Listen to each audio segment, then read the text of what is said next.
الحمد لله نعمده ونستعينه ونستغفره ونؤمن به ونتوكل عليه ونعوذ بالله من شرور أنفسنا ومن سيئات أعمالنا من يهده الله فلا مضل له ومن يضلله فلا هادي له ونشهد أن لا إله إلا الله وحده لا شريك له ونشهد أن سيدنا ونبينا ومولانا محمدا عبده ورسوله أما بعد فأعوذ بالله من الشيطان الرجيم بسم الله الرحمن الرحيم وما أصابكم من مصيبة فبما كسبت أيديكم وقال النبي صلى الله تعالى عليه وسلم لا عدو ولا طيرة ولا هامة ولا سفر وفر من المجذوم كما تفر من الأصاد او كما قال علیہ الصلاۃ والسلام۔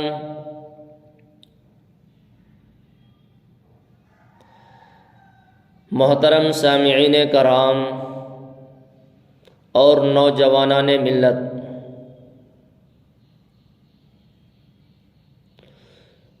سفر المظفر کا مہینہ چل رہا ہے۔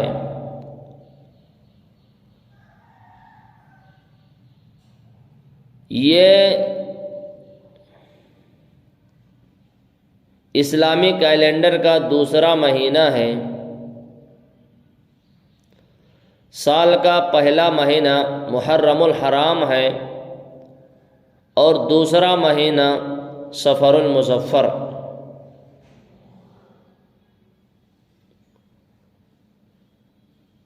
سفر کا مہینہ آتے ہی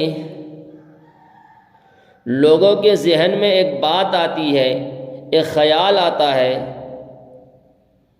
اور لوگ اس مہینے کو تیرہ تیزی کے نام سے یاد کرتے ہیں۔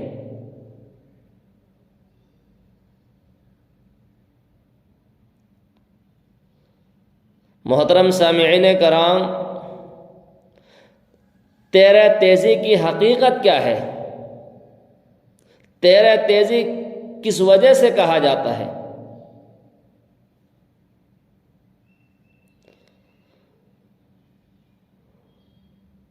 جاہل لوگوں کی طرف سے، بے دین لوگوں کی طرف سے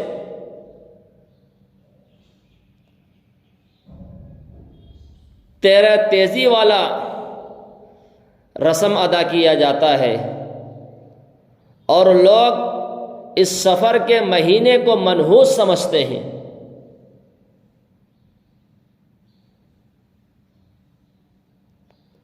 زمانے جہالت میں بھی مشرکین مکہ ماہ سفر کو منحوس سمجھتے تھے، اور اس مہینے کو منحوس سمجھنے کی وجہ کچھ اور تھے۔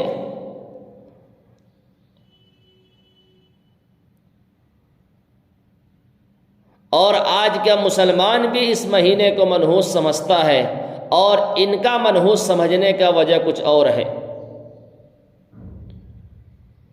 مشرکین مکہ جو منحوس سمجھتے تھے جہالت کی وجہ سے، اور آج کا مسلمان، جبکہ مسلمان کے پاس اللہ کا قرآن ہے، اللہ کے نبی علیہ الصلاۃ والسلام کا فرمان ہے، اللہ کے نبی علیہ الصلاۃ والسلام نے اس سفر کے مہینے کے بارے میں فرمایا ہے، لا سفر، حدیث میں کئی باتیں بتائی گئی ہے، لا عدو ولا طیرۃ ولا ہامۃ ولا سفر، اور آخری چیز جو اس حدیث کے اندر بتائی گئی ہے کہ سفر کا مہینہ منحوس نہیں ہے۔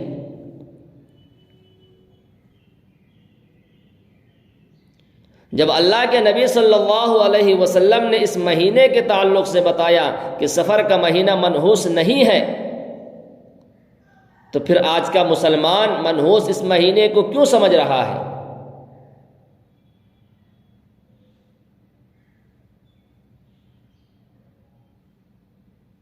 منحوس اسی وجہ سے سمجھ رہا ہے کہ وہ دین سے دور ہے، اللہ کے نبی علیہ الصلوۃ والسلام کے فرمان سے دور ہے، دین نہ ہونے کی وجہ سے، اللہ کے نبی علیہ الصلوۃ والسلام کے تعلیمات نہ ہونے کی وجہ سے اس مہینے کو منحوس سمجھ رہا ہے۔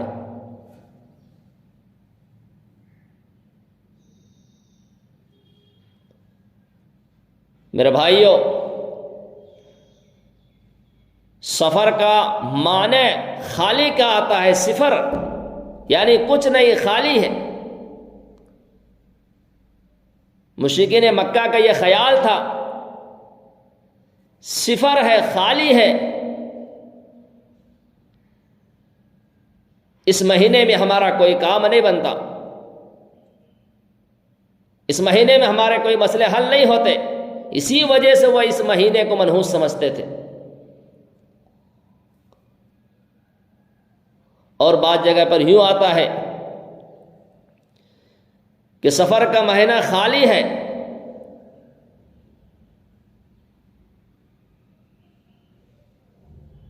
یعنی اللہ رب العزت نے 12 مہینے جو بنائے ہیں، 12 مہینوں میں سے 4 مہینے حرمت والا مہینہ ہے، منہا اربعۃ حرم، 12 مہینوں میں سے اللہ رب العزت نے 4 مہینے کو احترام والا، عظمت والا، عزت والا مہینہ بنایا ہے۔ 3 مہینے تو لگاتار ہے، ذی قعدہ، ذی الحجہ، محرم اور ایک رجب، یہ 4 مہینے ہیں جس کو حرمت والا کہا گیا ہے۔ اور اللہ رب العزت نے ان 4 مہینوں کو حرمت والا، محترم مہینہ، عظمت والا مہینہ بنایا ہے۔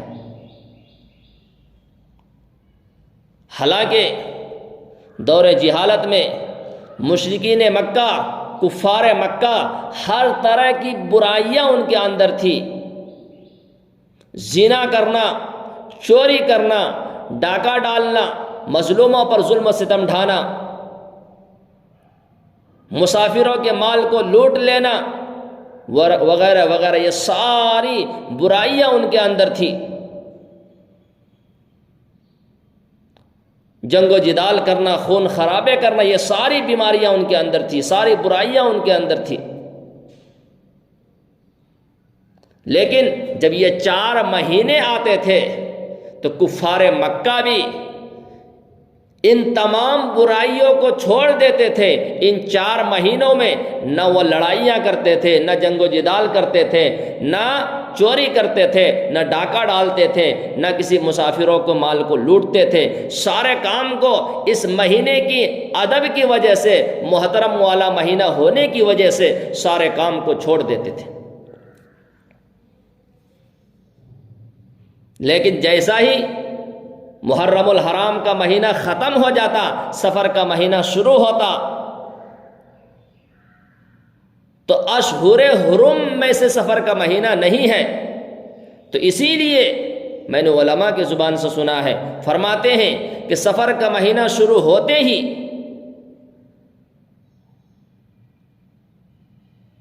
سارے حضرات، مرد حضرات اپنے گھروں کو چھوڑ کر نکل جاتے تھے دور دراز کے سفر کے لیے، اور کفار مکہ کے گھر سفر کے مہینے میں مردوں سے خالی ہو جاتے تھے، اسی لیے سفر کہا جاتا ہے۔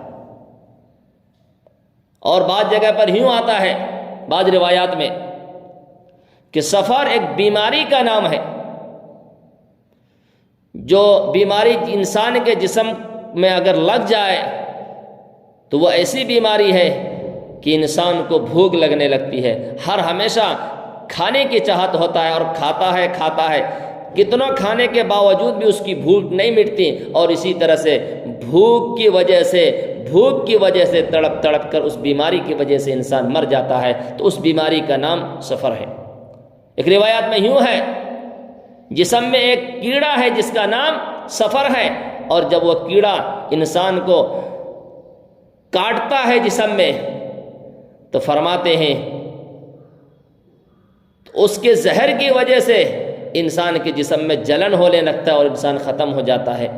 اور ایک روایت میں یوں ہے، ایک کیڑا جس کا نام سفر ہے، اور وہ کیڑا جب انسان کے جسم میں پیدا ہوتا ہے تو فرماتے ہیں انسان کا جسم پیلا ہونے لگتا ہے، پیلا ہوتے ہوتے ہوتے ہوتے انسان کا جسم خشک ہو جاتا ہے اور اس بیماری میں انسان مر جاتا ہے۔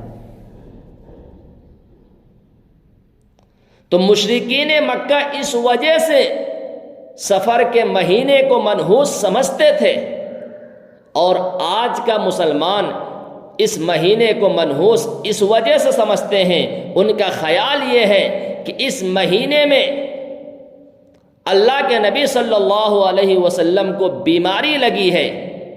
آج کے مسلمان کا عقیدہ اور خیال یہ ہے آپ صلی اللہ علیہ وسلم کو اس مہینے میں بیماری لگی تھی، تو اس مہینے میں بلائیں تیزی کے ساتھ اترتی ہے، مصیبتوں کا اس مہینے میں نزول ہوتا ہے، اسی لیے بیماری کا نزول ہوتا ہے، بلاؤں کا نزول ہوتا ہے۔ اس بنیاد پر اس مہینے کو آج کا مسلمان منحوس سمجھتا ہے۔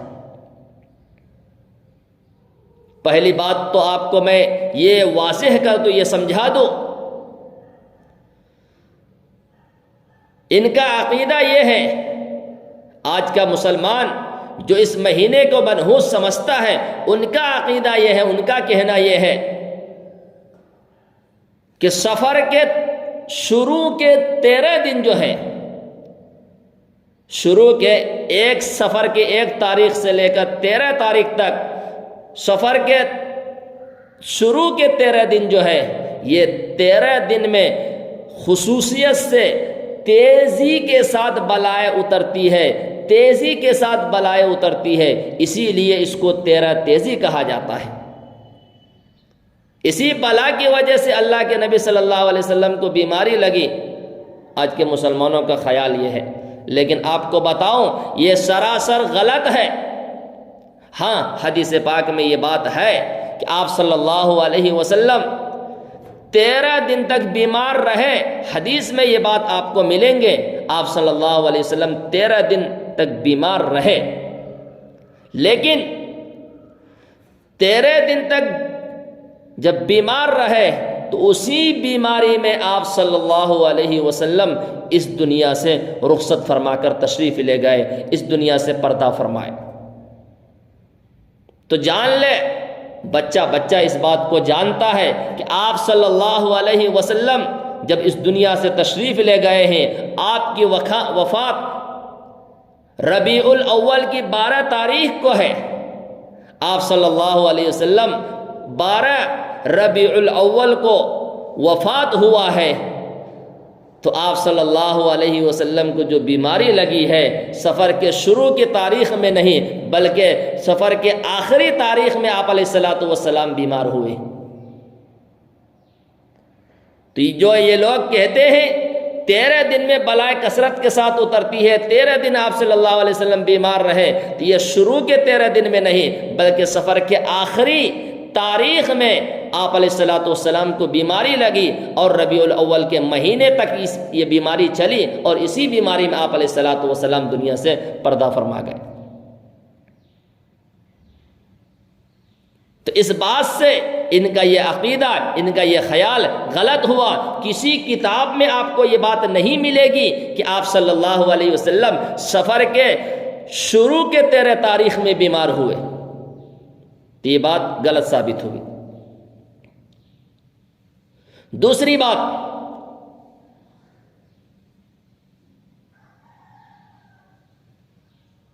سفر کے آخری چہارشنبہ کے بارے میں ان کا خیال یہ ہے کہ آپ صلی اللہ علیہ وسلم آخری چہارشنبہ کو بیماری سے صحتیاب ہوئے، تندرستی ملی، صحت ملا، آپ صلی اللہ علیہ وسلم شہر سے باہر تفریح کے لیے تشریف لے گئے، ہریالی کھندلنے کے لیے تشریف لے گئے۔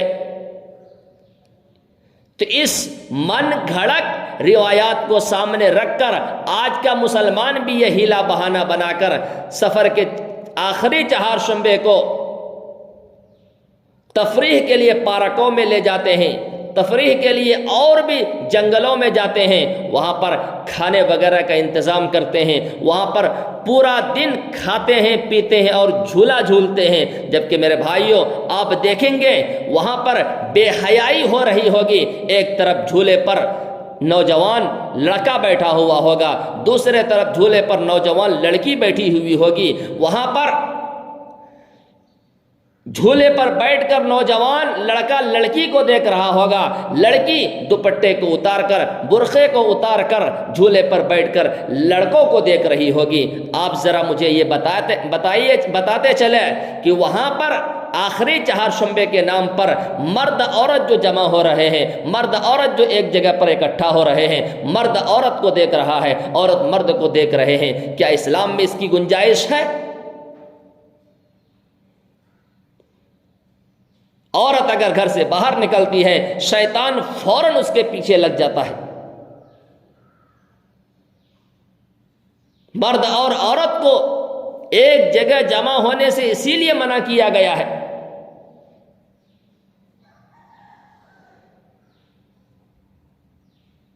تو آخری چہارشنبے کے نام پر یہ بے حیائی ہوتی ہے، اسلام سے اس کا کوئی تعلق نہیں۔ جبکہ ایک روایات میں یوں ملتا ہے آپ صلی اللہ علیہ وسلم جو بیمار ہوئے، سفر کے آخری چہارشنبے کو بیمار ہوئے، اور اس کی تاریخ آپ کو بتاتے چلوں، آج جو اس نام پر آپ تفریح کرتے ہیں، آخری چہارشنبے کے نام پر آپ جو خرافات کرتے ہیں، آپ جو بے حیائیاں کرتے ہیں، آپ کو بتاتے چلوں آخری چہارشنبے کو آپ صلی اللہ علیہ وسلم بیمار ہوئے۔ جب آپ علیہ الصلوۃ والسلام، یاد رکھیں ایک تو معمولی بیماری ہوتی ہے جیسے کہ بخار وغیرہ ہو، اور جو ہے نا یہ بیماری فوراً دور ہو جاتی، ختم ہو جاتی ہے، اور کچھ ایسی بیماریاں ہوتی ہیں جو سخت ہوتی ہے، اور سخت بیماری ہونے کے بعد ہم کیا کرتے ہیں، اگر بیماری گہری ہو، سخت ہو، تو ہم فوراً ایمبولینس بلاتے ہیں، ڈاکٹروں کو بلاتے ہیں، رشتہ داروں کو فون کرتے ہیں، تمام لوگوں کو جمع کرتے ہیں، ایک سے دو جگہ اس کو منتقل کر دیتے ہیں۔ اسی طرح سے آپ صلی اللہ علیہ وسلم کو جب سخت بیمار ہوئے آپ علیہ الصلوۃ والسلام، تو اس کا چرچا لوگوں میں ہوا۔ خود آپ صلی اللہ علیہ وسلم کے چچا حضرت عباس رضی اللہ عنہ لوگوں میں جا کر چرچا کر رہے ہیں کہ آپ صلی اللہ علیہ وسلم سخت علیل ہو گئے ہیں، سخت بیمار ہو گئے ہیں، لگتا ہے کہ آپ علیہ الصلوۃ والسلام دنیا سے جانے والے ہیں۔ تو آپ کے چچا حضرت عباس رضی اللہ عنہ اس کا تذکرہ کہیں پر کر رہے تھے، تو ایک یہودی اس چیز کو سنتا ہے، اور یہودی کہتا ہے اب تو محمد آخری نبی یہ بیمار ہو گئے، علیل ہو گئے، اور ان کا کہنا یہ ہے کہ اب تو لگتا ہے کہ دنیا سے پردہ فرما جائے، دنیا سے پردہ فرما کر چلے جائیں گے۔ تو یہودی، یاد رکھے اسلام کا سب سے بڑا دشمن یہودی ہے، تو اس نے خوشی منایا، خوشی میں اس نے پارٹی کی کہ اب تو یہ نہیں رہیں گے تو اس کا دین بھی نہیں رہے گا، اسلام بھی نہیں رہے گا، ان کا طریقہ ختم ہو جائے گا، اسلام ختم ہو جائے گا، اسلام کے ماننے والے کوئی نہیں رہیں گے۔ تو اس خوشی میں اس نے پارٹی کی دعوت کی، لوگوں کو ایک جگہ پر جمع کیا۔ تو آپ تو آخری چہارشنبے میں بیمار ہوئے ہیں، اس کی خوشی میں یہودیوں نے، بیماری کی خوشی میں یہودیوں نے پارٹی کی ہے۔ آج کا مسلمان آخری چہارشنبے کے نام پر جو یہ خرافات کر رہے ہیں، یہودیوں کے طریقے پر چل رہے ہیں، یہودیوں کے ساتھ مل کر وہ خوشی منا رہے ہیں۔ میرے بھائیوں، اسلام کا اس سے کوئی تعلق نہیں۔ میرے بھائیوں، ہم تو نبی کے چاہنے والے ہیں۔ توبہ کریں، توبہ کریں، توبہ کریں میرے بھائیوں۔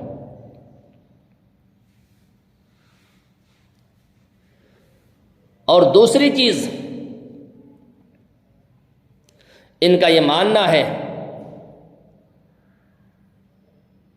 کہ شروع کے 13 تاریخ میں بلائے تیزی کے ساتھ اترتی ہے، تو اسی لیے آپ دیکھیں گے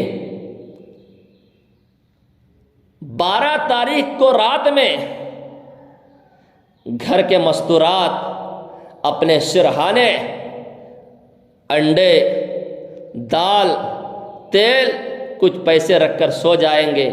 13 تاریخ کو صبح سویرے اٹھ کر اسی انڈے کو جو سر کے پاس سرہانے رکھا تھا، اسی دال کو جو سر کے پاس رکھا تھا، اسی تیل اور پیسے کو جو رات میں سرہانے رکھ کر سوئی تھی، سویرے اٹھا کر فقیر میں تقسیم کر دیں گے۔ مانگنے والا فقیر آئے گا، اس کو انڈا دے دے گا، مانگنے والے جو آئیں گے اس کو تیل اور دال اور پیسے وغیرہ دے دیں گے۔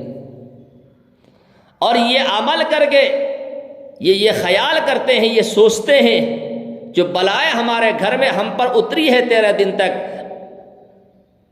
تو 13 کو فقیر کو انڈا دے دینے سے، دال تیل پیسے دے دینے سے ہمارے گھر سے یہ بلائے دور ہو جائیں گے، ہمارے اوپر سے یہ بلائے ختم ہو جائیں گے۔ آپ ایک بات سوچیں، اگر آپ کے اوپر سے، آپ کے گھر سے آپ نے سرہانے انڈے رکھا تو آپ کا خیال یہ ہے، دال تیل پیسے رکھا، آپ کا خیال یہ ہے کہ یہ بلائے سب اس میں اتر گئے۔ اگر آپ یہ سوچتے ہیں کہ انڈے کے ذریعے سے ختم ہو گئے، پیسے دال تیل کے ذریعے سے ختم ہو گئے، تو یہ چیزیں آپ تو فقیر کو دے رہے ہیں، فقیر کو دے رہے ہیں۔ ذرا آپ یہ سوچیں، یہ بلا تو پھر فقیر کے پاس جا رہے ہیں، آپ کے بلا تو پھر فقیر کو لگ رہے ہیں۔ جبکہ مومن کی شان یہ ہے، مومن ایک دوسرے مومن کا کبھی برا نہیں سوچتا، مومن کبھی یہ نہیں سوچتا کہ میرا سامنے والا مسلمان بھائی اس کو کوئی بیماری لگ جائے، سامنے والا مسلمان بھائی پریشان ہو جائے، اس کو کوئی تکلیف ہو جائے۔ مومن کی شان یہ ہے۔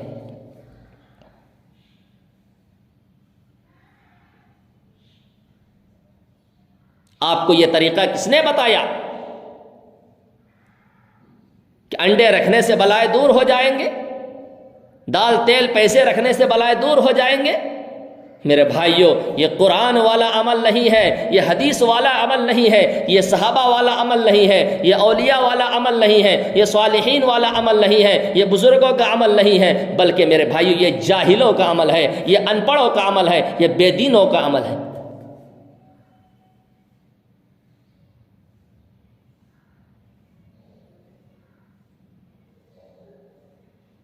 اگر قرآن والا عمل ہوتا، اگر حدیث والا عمل ہوتا تو یہ عمل انٹرنیشنل ہوتا۔ یاد رکھیں، قرآن والا جو عمل ہوگا وہ انٹرنیشنل ہوگا، ہندوستان میں جو ہو رہا ہوگا وہی امریکہ اور سعودی عربیہ میں بھی ہو رہا ہوگا۔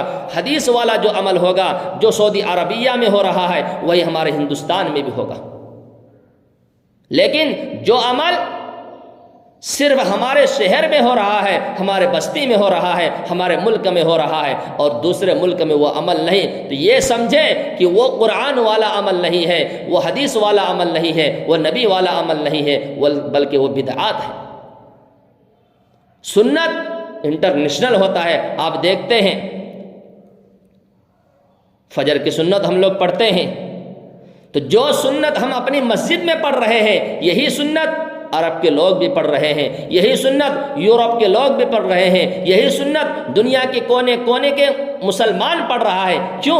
یہ سنت انٹرنیشنل ہے، سنت انٹرنیشنل ہے، پوری دنیا کے مسلمان اس سنت کو عمل کر رہے ہیں۔ لیکن آج جو آپ 13 تیزی کے نام سے انڈے رکھ رہے ہیں، کیا پوری دنیا کے لوگ سرہانے 13 تیزی کے نام سے انڈے رکھ رہے ہیں؟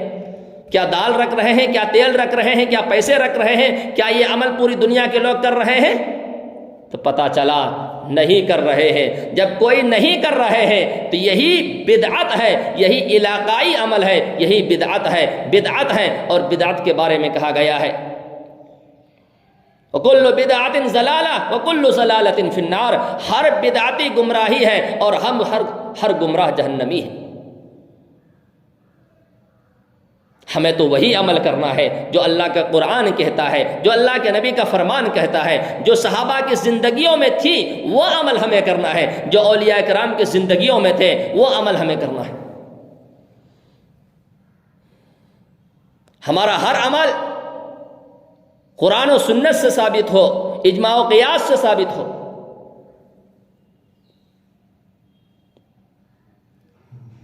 اور دوسری بات میرے بھائیوں، لوگ سمجھتے ہیں کہ بیماری کی وجہ سے یہ مہینہ منحوس ہوا۔ میرے بھائیوں، بیماری کی وجہ سے کوئی چیز منحوس نہیں ہوتا، اور بیماری ایسی چیز نہیں ہے جس طرح سے صحت ایک نعمت ہے، اسی طرح سے بیماری بھی ایک نعمت ہے، اسی طرح سے بیماری بھی ایک نعمت ہے۔ بیماری کی وجہ سے ہم کسی چیز کو منحوس نہیں سمجھ سکتے، بیماری کی وجہ سے ہم کسی کو برا بھلا نہیں کہہ سکتے۔ اللہ کے نبی صلی اللہ علیہ وسلم نے فرمایا زمانہ کو گالی نہ دو، کوئی زمانہ خراب نہیں ہوتا، تو مہینہ یہ خراب نہیں ہے۔ جس طرح سے آپ ربیع الاول کے مہینے کو اچھا مہینہ تصور کرتے ہیں، ربیع الثانی کے مہینے کو اچھا مہینہ تصور کرتے ہیں، شعبان کے مہینے کو اچھا مہینہ تصور کرتے ہیں، شوال کے مہینے کو اچھا مہینہ تصور کرتے ہیں، اسی طرح سے سفر کا مہینہ بھی اچھا مہینہ ہے، سفر کا مہینہ بھی اچھا مہینہ ہے۔ لوگ یہ سمجھتے تھے منحوس مہینہ، اللہ کے نبی نے فرما دیا سفر مہینہ منحوس نہیں ہے، بلکہ سفر کے ساتھ تو یہ لگایا گیا ہے سفر المظفر، سفر المظفر یعنی کامیابی کا مہینہ ہے، سفر کا مہینہ کامیابی کا مہینہ ہے۔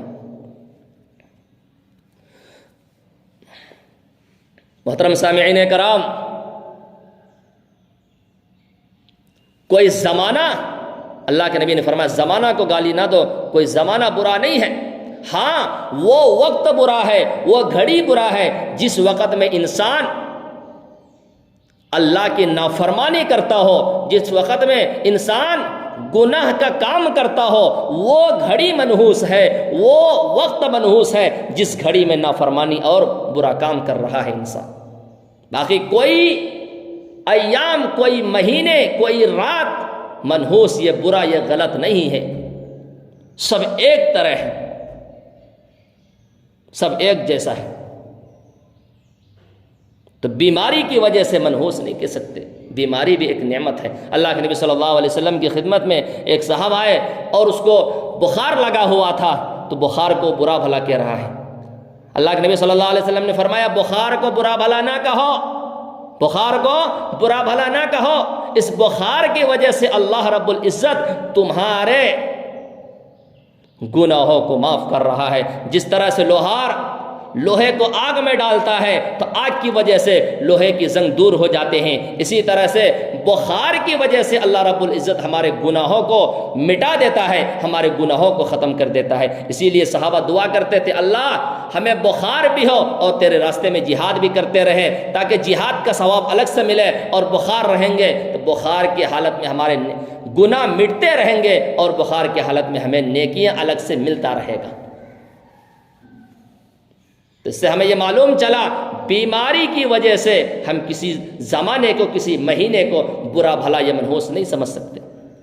سامعین کرام، تیرے تیزی کے نام سے آپ جو انڈے دے رہے ہیں، آپ جو تیل اور دال اور پیسے جو غریبوں میں تقسیم کر رہے ہیں، اور آپ کا جو خیال ہے کہ تیرا تیزی میں بلائے تیزی سے اترتی ہے، میں آپ سے سوال کرتا ہوں، آپ سے پوچھتا ہوں، آپ بتائیں کہ آخر کیوں ہماری زندگی میں بلائیں آئے گی، کیوں ہماری زندگی میں مصیبتیں آئے گی، کیوں ہماری زندگی میں پریشانیاں آئے گی؟ اگر ہماری زندگی میں بلائیں آ رہی ہے، پریشانی اور مصیبتیں آ رہے ہیں، تو یہ میرے بھائیوں ہمارے اپنے ہاتھوں کی کمائی ہے۔ اللہ کا قرآن کہتا ہے وَمَا أَصَابَكُم مِّن مُّصِيبَةٍ فَبِمَا كَسَبَتْ أَيْدِيكُمْ وَيَعْفُو عَن كَثِيرٍ۔ اللہ فرماتے ہیں یہ تمہارے اپنے ہاتھ کی کمائی ہے، تم نے خود سے مصیبتوں کو اپنی زندگی میں لایا ہے، تم نے خود سے پریشانیوں کو، دکھوں کو اپنے گھروں میں لایا ہے۔ انسان کہے گا یہ کیسا حضرت، کوئی انسان خود سے مصیبتوں کو مول لے سکتا ہے؟ کوئی انسان خود سے پریشانی اور بلاؤں کو اپنی زندگی میں اپنے گھر میں لا سکتا ہے؟ ہاں لا سکتا ہے میرے بھائیوں، اس لیے کہ اللہ کا فرمان ہے، اللہ نے فرمایا نمازوں کی پابندی کرو تمہاری زندگی کو خوشیوں سے بھر دوں گا، نمازوں کی پابندی کرو تمہارے رزق میں کشادہ کروں گا، تو نمازوں کی پابندی کرو تمہاری زندگی میں چین و سکون، آرام و راحت عطا کروں گا، نمازوں کی پابندی کرو تمہارے گھروں کو میں آباد کر دوں گا۔ ہم نے نمازیں چھوڑ کر، ہم نے اللہ کی نافرمانی کر کے، ہم نے اللہ کی عبادت سے منہ موڑ کر اپنی زندگی کو تنگ کیا ہے۔ اللہ کا قرآن کہتا ہے وَمَنْ أَعْرَضَ عَنْ ذِكْرِي فَإِنَّ لَهُ مَعِيشَةً ضَنْكًا وَمَنْ أَعْرَضَ اعرض عن ذکری فإن له معیشۃ ضنکا، جو میری عبادت سے منہ موڑے گا میں ان کی زندگی کو تنگ کر دوں گا۔ جو آج بلائیں ہماری زندگی میں آئی ہے، ہم نے عبادت سے منہ موڑا ہے، نماز کو چھوڑا ہے، اللہ کی نافرمانی کی ہے، جس کی وجہ سے اللہ نے ہماری زندگی کو تنگ کر کے مصیبتیں اور پریشانیوں سے بھر دیا ہے۔